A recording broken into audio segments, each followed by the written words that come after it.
आज आम्ही छत्रपती झालो। तुम्हा हिम्मत बहादरांच्या आणि माता माऊल्यांच्या साक्षीनं या स्वराज्याच्या सुवर्ण सिंहासनावर विराजमान झालो।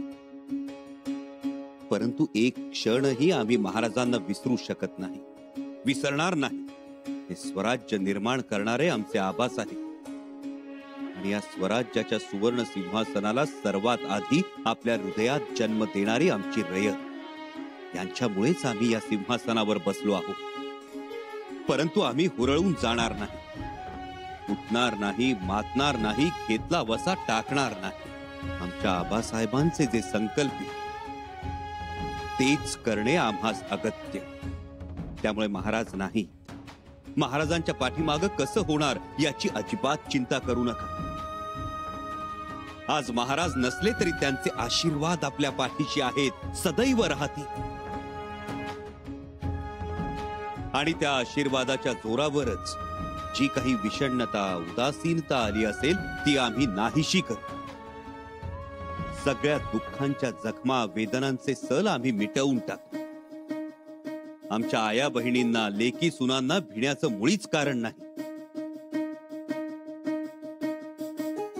आमच्या मामासाहेबांनी हे जे छत्र आमच्यावर धरलं आहे त्याहूनही मोठं छत्र आम्ही तुम्हा सर्वांवर धरू।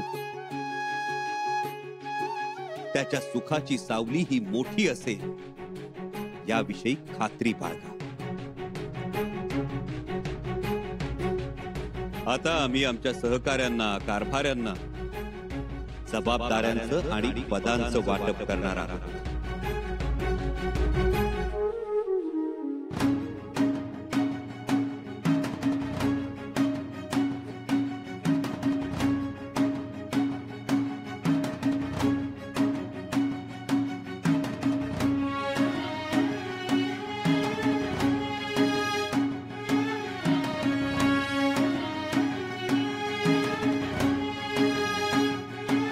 आमचे अष्टप्रधान मंडळ कसे असेल याची सर्वांनाच उत्सुकता आहे। तुम्हाला आहे, आम्हाला आहे,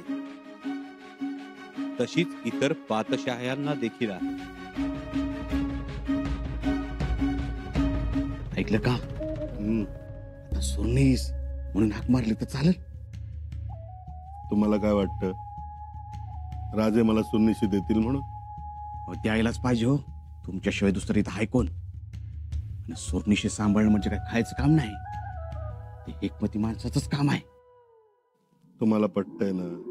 हवाई तर तुम्ही लिहून घ्या ना, सोनीशी तुमच्याच नावावर। हो, गेले 3 दिवस झोप नाही मला। आज रात्री सोनीशीची वस्त्र अंगावर पांघरून झोपा निवांत। तसं झालं तर हिरोजीराव, तुम्हाला एका बैठकीत 2 कोंबडे खायला घालणं। कोंबड्यांचं नंतर बघू, कधी सोनीशी घ्या, कधी बी पुकारा होईल। राजे काय बोलतायत ते ऐका।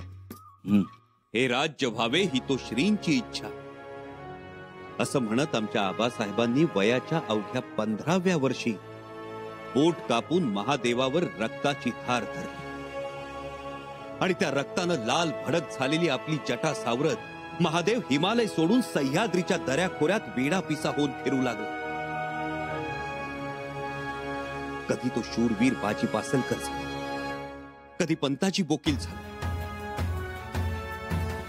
कधी जीवा महाला झाला, कधी 200 बांदल झाला, कधी बाजीप्रभू देशपांडे झाला, कधी प्रतापराव गुजर, कधी नेताजी पालकर, तर कधी तानाजी मालुसरा झाला। 12 मावळात आणि 36 नेरात, शिवनेर, जुन्नेर, पारनेर भागात त्यानं तांडव माजवलं। कधी कृष्णा कोयनेच्या पाण्यानं, तर कधी भीमा घोड नदी इंद्रायणीच्या पाण्यानं तो पेटला। पण या मातीत माजलेला मोगल त्यानं संपवला, अन्यायाला मूठ माती दिली। लोक हो, आजही तोच महादेव पुन्हा त्याची जटा लाल भडक करण्यासाठी आपल्याकडे रक्त मागेल। ते देण्याची आपली तयारी असली पाहिजे। हर हर महादेव, हर हर महादेव। आजच्या या भाग्यदिनी आम्ही एवढंच सांगू इच्छितो की छत्रपती शिवाजी महाराजांच्या थोर विचारांचा विसर पडू देऊ नका. महाराजांनी या मातीसाठी, मातीतल्या माणसांसाठी, अवघ्यांसाठी काय केलंय हे तुम्ही सगळ्यांनी पाहिलंय, जवळून अनुभवलंय. त्यांचा त्याग, त्यांची तळमळ, त्यांचा कळवळा हाच आपल्याला आज या 32 मण सुवर्ण सिंहासनापर्यंत ठेवून आला. नाहीतर दगडा मातीच्या ढिगाऱ्यावर सोन्याचा डोंगर उभा राहू शकतो? मुळीच नाही. पण राहिला, सोन्याचा डोंगर उभा राहिला तो माता मावल्यांच्या वज्र निर्धारात. त्यांच्या कुशीतून मर्द मावळे निपजले म्हणून हे अशक्यही शक्य झाले. 2 करोड होनांचं राज्य उभं राहिलं. आज ते राज्य वाढवणं, प्राणपणानं त्याचं रक्षण करणं हे तुमचं आमचं कर्तव्य. छत्रपती संभाजी महाराजांचा विजय असो. छत्रपती संभाजी महाराजांचा विजय असो. ज्याप्रमाणे आमच्या तलवारी भान हरपतात, भाले मुसंडी मारतात, रणांगणावर विजय मिळवतात, आमच्या फौजेच्या दराऱ्यानं शत्रू चळा कापतो, त्याचप्रमाणे आमचं अष्टप्रधान मंडळ असलं पाहिजे. या अष्टप्रधान मंडळाच्या बुद्धी चातुर्यावर कितीतरी गोष्टी आम्हाला तडीस घेऊन जायच्या आहेत.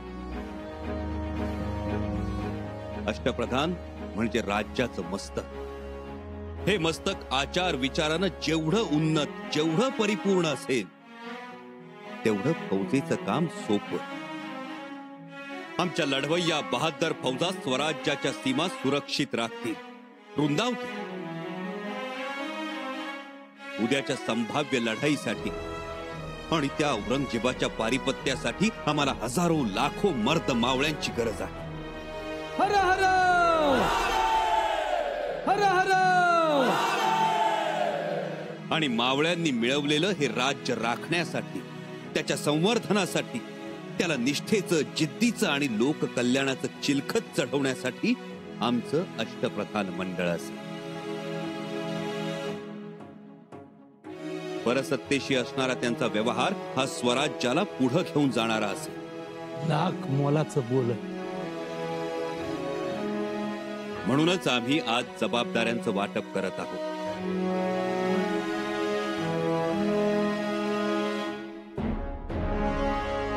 वर्ष प्रतिपदेच्या म्हणजेच गुढीपाडव्याच्या दिवशी आपण कडुनिंबाची पानं खाऊन नव्या वर्षाला सामोरे जातो. जुन्या गोष्टी बाजूला सारून नवीन गोष्टींचा स्वीकार करतो. तसंच काहीसं आम्हाला करावं लागणार आहे. ऐकलं का? जुन्या गोष्टी विसरतो म्हणत्यात. बरं होईल. विसरा आणि घ्या म्हणो परत अष्टप्रधान मंडळात. आता लवकर जाहीर करा म्हणावं अष्टप्रधान मंडळ. माझा जीव तर इथवर आलाय. आमचं जाऊ द्या हो, पण आमचा माणूस अनाजी पंत मंडळात पाहिजे. सोरनिशीच मिळावी. येणार. माझं मन म्हणत. स्वराज्याचे मंत्री, स्वराज्याचे अनुभवी कारभारी महाराजांच्या महानिर्वाणानंतर सैरभैर झाले. कटकारस्थानांच्या विळख्यात अडकले गेले. अगदी आम्हाला अटक करण्यापर्यंत मजल गेली त्यांची.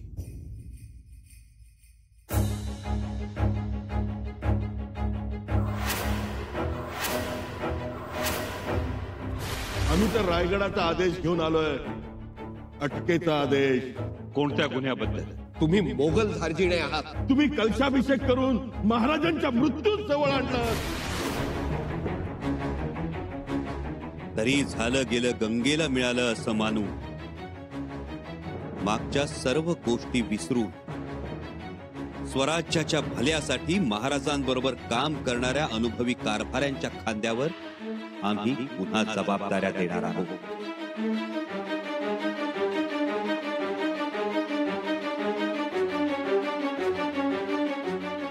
नाची पंत तयार राहा.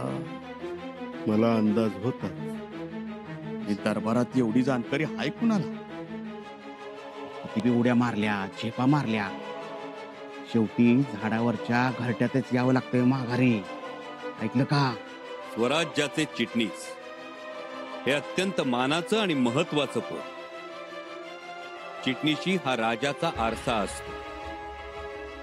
पत्रांमधून फलितांमधून राजाच्या विचारांचं प्रतिबिंब दिसतं आणि म्हणूनच या महत्वाच्या आणि मानाच्या पदावर बाळाजी आवजी चित्रे. आम्ही बाळाजी आवजी चित्रे यांची नियुक्ती करत आहोत. या बाळाजी पंत, या.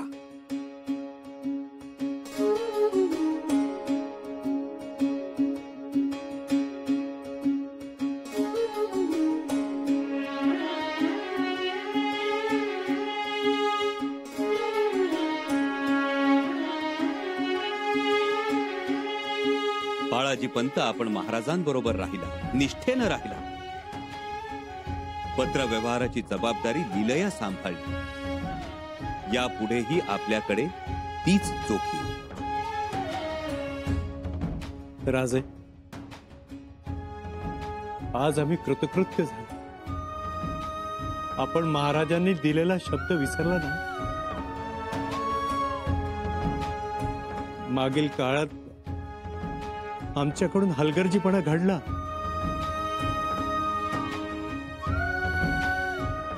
पण आपण माफ करून आम्हा सेवेत रुजू करून घेतले. आम्ही धन्य झालो आम्ही.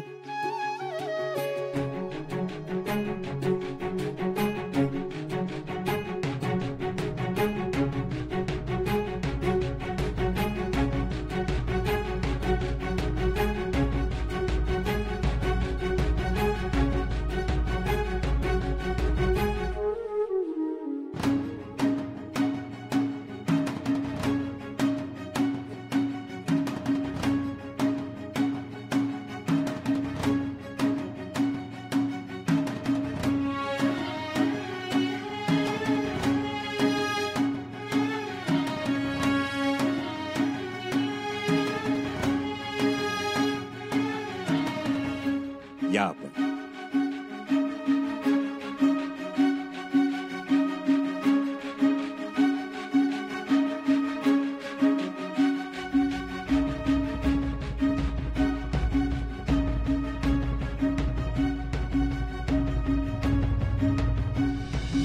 स्वराज्याचे सेनानी, बुद्धीचे आगर आणि महाराजांचे अत्यंत आवडते पेशवे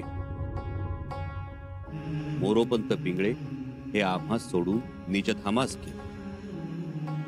खर तर हक्काची अनुभवी माणसं सोबत असावीत असं खूप वाटतं. परंतु मोरोपंतांना देवाज्ञा झाली. मोरोपंत गेले आणि स्वराज्याचं पेशवेपद रिक्त झालं. पेशवेपद हे अष्टप्रधान मंडळातील अत्यंत महत्वाचं वरचं पद. या पदावर मोरोपंतांच्याच तोडीची, दूरदृष्टी असलेली, कुशल, धाडसी आणि निष्ठावंत व्यक्ती असली पाहिजे. आणि हे सगळे गुण आम्हाला मोरोपंतांचे चिरंजीव निळोपंत यांच्यात दिसतात.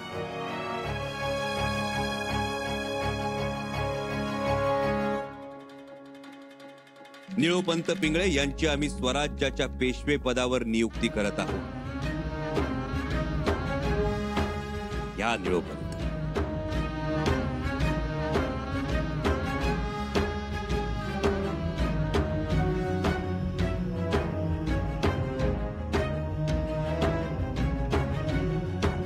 मोरोपंत, ईश्वर तुमच्या आत्म्यास शांती देऊ.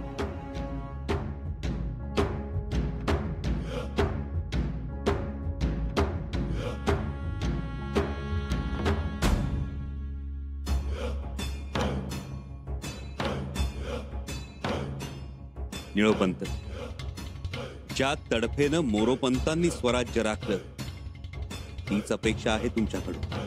महाराज, आमचे वडील अस्वस्थ असताना त्यांच्या अंतिम समयी आपण त्यांना शब्द दिला, तो आपण खरा केला. पेशवे पिंगळ्यांच्या घरास, मुला लेकरास उघडं पडू देणार नाही असं आपण म्हणाला होता. तेव्हा एक कल्पना नव्हती की एवढी मोठी जबाबदारी आपण आमच्यावर टाकाल. आमच्या वडिलांच्या अंतिम समयी ते कटकारस्थानात इच्छा नसतानाही सहभागी झाले. नाही म्हटलं तरी गुन्हा घडला, परंतु आपण थोर मनाने माफ केलं आणि आम्हाला निळोपंत, खरंच महाराज, आपण आमच्या अल्पबुद्धीत समजणारे नाही.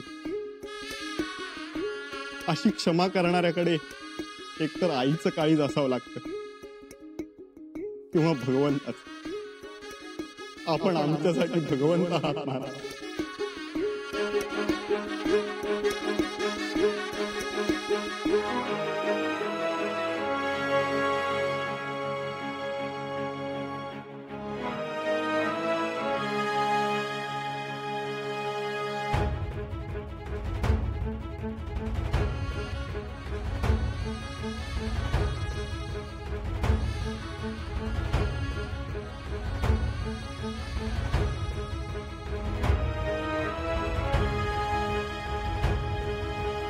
निळोपंत, पेशवे पदाबरोबरच आम्ही लवकरच तुमच्यावर मोहीमही सोपवणार आहोत. तयारीत राहा. जशी आज्ञा महाराज. या.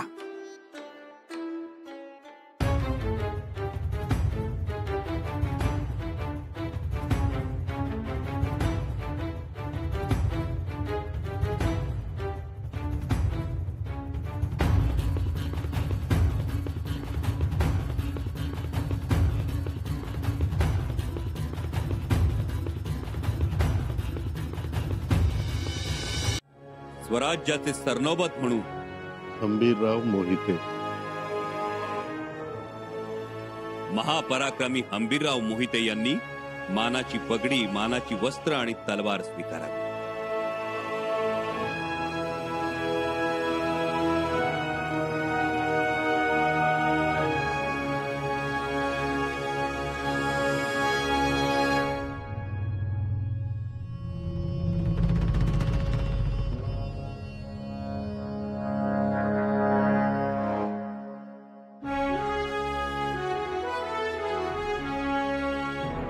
महाराज, या हंबीरराव मोहित्याचा समस्त मोहिते कुळीकडून मानाचा मुजरा.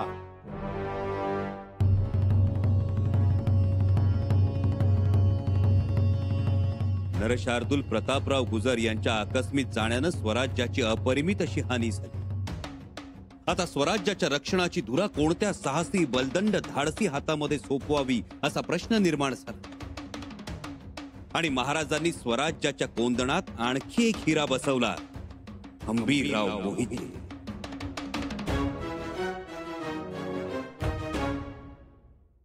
खर तर नाती नाकारली की जाती नशिबात येतात आणि आयुष्यभर स्वतःला त्या जात्यात भरडून घ्यावं लागतं. पण हंबीरराव मोहित्यांनी नाती नाकारून महाराजांच्या विचाराचा सच्चा पाईक होणं स्वीकारलं. कदाचित महाराजांना हे आधीच ठाऊक होतं की भविष्यात स्वराज्याला अशा निर्मोही, निस्वार्थी सरनोबताची गरज भासेल. म्हणूनच महाराजांनी या हंसाची मोहित्यांना जवळ केली आणि महाराजांच्या सान्निध्यात येताच या हंसराजाचा पक्षीराज गरुड झाला. आज हा गरुड स्वराज्याच्या रक्षणासाठी बळकट पंखांनी आकाशात झेपावतो, विहार करतो. त्याच्या अणकुचीदार चोचीचा धाक गनिमांना आणि पायाच्या धारधार नख्यांचा धाक जमिनीवर सरपटणाऱ्या, गरळ ओकणाऱ्या सापांना आहे. महाराज, स्वराज्यासाठी मोहित्यांचं रगात सांडल पर सेवेत खंड पडणार नाही. यो देह, यो जीव तुमच्या पायाशी अर्पण.